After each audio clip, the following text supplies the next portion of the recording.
Welcome to The Explainer. Today, we're tearing into the hard math, the franchise-crushing busts, and those completely chaotic late-round steals of the NBA draft. We'll be looking at decades of historical data alongside some incredibly passionate fan debates to figure out if there's actually any true science to picking a basketball superstar or if it's really just one giant lottery. But before we even look at the roadmap, check out this staggering stat from the data analysts at 82 Games. Historically, late first-round draft picks have only a 6% chance of becoming a star player in the NBA. Just 6%. Hold on to that number as we look at how wild this whole process really is. All right, here's our roadmap for today. We're going to hit the draft math, the number one overall, ranking the top picks, diamonds in the rough, and finally, the value stats debate. Kicking things off with Section 1, the draft math. So looking at 2 decades of draft data, the drop-off is literally a cliff. The data shows that top 5 picks lean heavily toward producing stars, hitting at a 60 to 85% rate. But scroll down to the bottom half. By the time we hit the late first round, picks 21 through 30, front offices are sweating just to find solid guys who can stay on the floor, let alone franchise saviors. And this perfectly illustrates that brutal statistical plunge. Number 1 overall, boom, 70% chance at a star. Drop just 5 spots to number 6, suddenly you're down to a 25% chance. And by the middle of the first round, at pick 16, it tanks to a dismal 5%. At that point, a GM is essentially throwing darts blindfolded. With those sobering numbers in mind, if the math guarantees absolutely nothing outside those top few spots, it forces a pretty massive question. What happens when a team actually holds the ultimate prize, right at the very top of the board? Which brings us to Section 2, the number 1 overall. Look, the top pick carries the weight of an entire city's hopes, but it is insanely volatile. As highlighted by Pro Football Network's all-time rankings, with the number 1 pick, you could land a literal record-breaking legend like LeBron James, a 21-time All-Star and 4-time MVP. Or, with that exact same golden ticket, you could draft Anthony Bennett, 4 career starts, and out of the league in a blink. The gap between that ceiling and that floor is just miles wide. But here's the kicker. Even when a top pick is a smash hit, figuring out their exact all-time worth brings us completely out of the safe room of math and straight into fierce, totally subjective debate. Let's dive into Section 3, ranking the top picks. When you ask experts to rank these top selections, you immediately hit this crazy tension between raw individual talent and actual team success. Take broadcaster Nick Wright's super polarizing list of the top number 1 picks over the last 30 years. He puts LeBron at the absolute peak. But man, this list started a firestorm online. For instance, he put Anthony Davis at number 5, edging out Dwight Howard.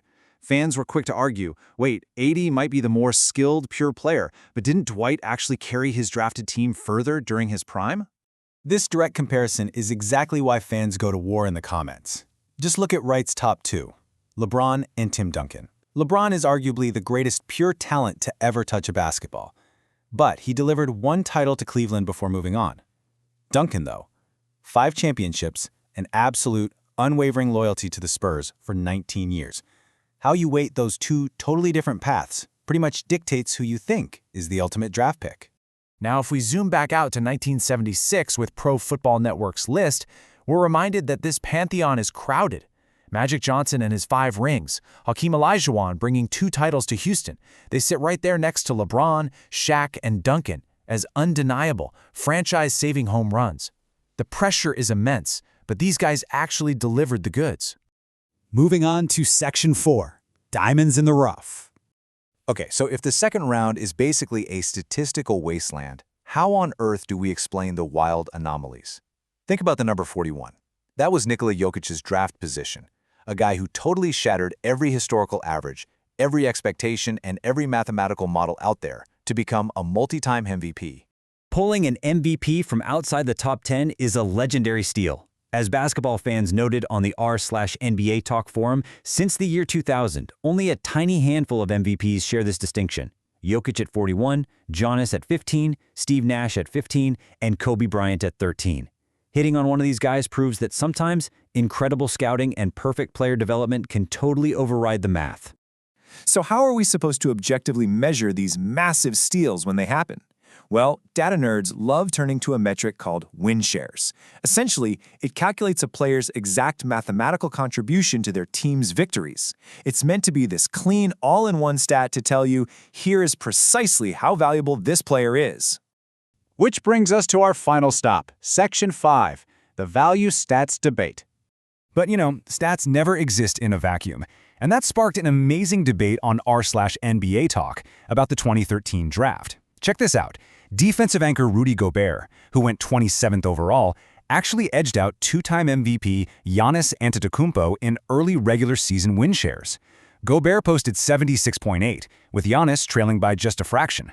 This tiny statistical quirk set off a massive debate about how we actually measure value. One fan hit the nail on the head asking a really valid question. Is defense just undervalued, or are defensive win shares totally broken? They pointed out, quite fairly, that while Gobert is an elite defender, there's no way that defensive advantage should completely erase the massive, glaring offensive gap between him and a generational freak like Giannis. But wait, another user jumped right in to defend the numbers, arguing that the traditional eye test does a massive disservice to a guy like Gobert. His constant, grueling disruption of half-court offenses isn't going to get him on highlight reels, right? But forcing teams into awful, late-clock shots is incredibly efficient and mathematically translates to actual wins. Of course, the critics fired right back. They pointed out that win shares basically has a built-in bias for efficient big men who vacuum up rebounds, even if they can't create their own shot. They argued, look at the hardware, MVPs, finals MVPs, the championship ring. Giannis's resume makes him the absolute undeniable steal of that draft, and leaning entirely on a stat that favors Gobert is just missing the forest for the trees. In the end, the community actually reached a pretty fantastic consensus. They agreed that yes, Rudy Gobert is this elite, underrated defensive force, but absolutely no single mathematical stat can capture the whole shebang. To truly evaluate a draft pick, you really have to toss metrics like win shares, VORP, and BPM into a blender right alongside the traditional eye test and, frankly, playoff success. So, we're going to leave you with this to ponder. We've looked at the brutal 6% probabilities, the crushing pressure of the number one pick, and the real limits of advanced stats. Despite all our shiny new metrics, historical math, and endless debates, is evaluating basketball talent actually a true solvable science? Or is it literally just the world's highest stakes lottery? Let us know what you think. Thanks for joining this explainer, and we'll see you next time.